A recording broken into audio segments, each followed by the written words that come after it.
bà ở lại dương riêng clipรูปភាពពីកែរបស់របស់យើងទៅតំបន់ណាមួយដែលយើងចង់បានឥឡូវឧទាហរណ៍ថាយើងចង់ clip កម្រិតស្រុកណាយើងមានទិន្នន័យនេះរបស់យើងអាចទាញ district area ចូលមក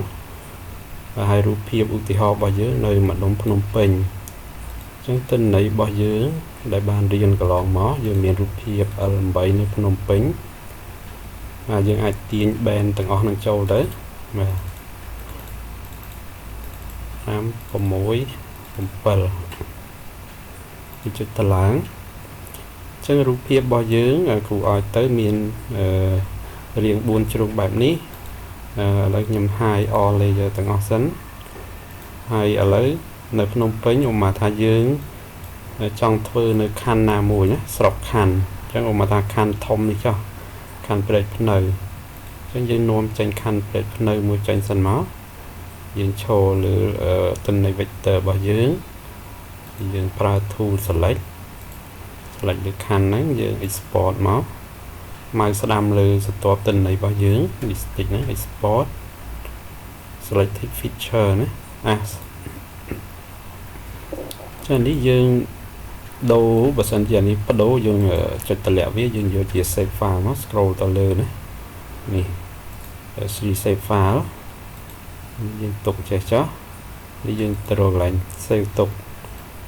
អញ្ចឹងនៅនេះជាមេរៀនរបស់យើងជាឧទាហរណ៍ខ្ញុំដាក់ក្នុង drive D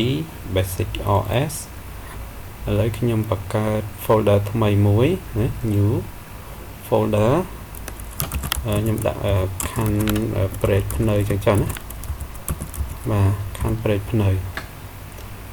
បាទចូលក្នុងហ្នឹងហើយ save ឈ្មោះអានេះយើងខ្ញុំដាក់ខណ្ឌព្រែកភ្នៅទៀតចុះ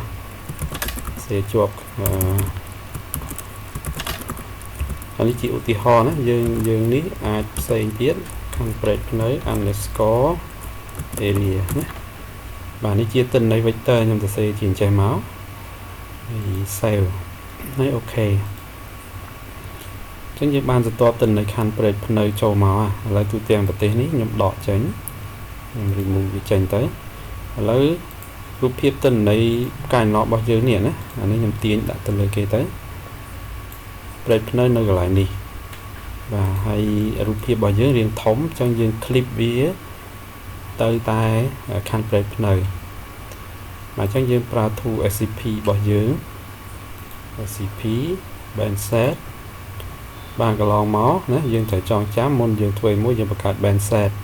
ជាង band set របស់យើងកន្លែងនេះអត់មានអីទេយើងចុច add មកទៅរូបភាពរបស់យើងមានគ្រប់ band យើង clip ឲ្យគ្រប់ band នេះណាដែលយើងបានដាក់បញ្ចូល select all អូខេហើយដល់ពេលយើងចង់ clip យើងចូលមកកន្លែងនេះ pre processing ណាហើយយើងឃើញ clip raster band នេះណាចុចលើនេះមក clip raster band អានេះ band set យើងរើសទី1មិញយើងបង្កើតមិញនេះឯងហើយអានេះយើងមានជ្រើសរើសឥឡូវជ្រើសរើសនេះយកប្រើ vector នេះណាយើងយក vector សម្រាប់ធ្វើការ clip អានេះយើងចុចតម្លាក់អត់ចឹងទេយើង refresh មួយណាអញ្ចឹងពេលយើង refresh បាទវាចេញព្រែកភ្នៅមកបាទicon នេះមិនបាច់ក៏បានណាអត់អីទេឥឡូវយើងគ្រាន់តែ clip បាទចឹងមកហើយយើងចុច run អញ្ចឹងថយមួយវិញសិនទៅខ្ញុំជ្រើសរើសយកខណ្ឌព្រែកភ្នៅបាទ folder ខណ្ឌព្រែកភ្នៅយើងបង្កើតមុននឹងមិញណាបាទហើយ select folder អញ្ចឹងពេល run ទៅវាបង្កើតលទ្ធផលចូលទៅក្នុងនោះណា select ទៅបាទវា clip មកផ្លែទេអញ្ចឹងអានេះបិទចោលវិញចុះហើយនេះជាលទ្ធផលណាខ្ញុំចុចលើកឡើងទៅលើទាំងអស់នេះលទ្ធផលរូបភាពវាបង្កើតមកមានអក្សរ clip ពីមុខនេះណាខ្ញុំដក tick អស់នេះទៅអញ្ចឹងនេះជារូបភាពលទ្ធផលអស់នេះយើងអាចដើមនេះយើងអាច remove ចេញទៅណាខ្ញុំ select ទាំងអស់ remove វាចេញទៅអញ្ចឹងអ្វីដែលយើងនៅសល់គឺ clip ចាប់ពី band 1 ដល់ band 7 ណានេះអញ្ចឹងយើងមើលទៅណារូបភាពរបស់យើងចុះនេះគ្រាន់តែជាការ clip ទេហើយយើងកាត់មកធ្វើតំបន់សិក្សារបស់យើងដើម្បីធ្វើផែនទីហើយផ ផុតពីហ្នឹងយើងធ្វើការងាររបស់យើងទៀតទៅបើយើងចង់ធ្វើចំណុចថ្នាក់ដោយ clustering យើងចូលមកនេះទៀតទៅណាបាទ band processing របស់យើង clustering ហើយធ្វើបន្តទៀតទៅណាយើងបានរៀនរួចហើយអញ្ចឹងនេះគ្រាន់តែជាការបង្ហាញខ្លីៗណាបាទ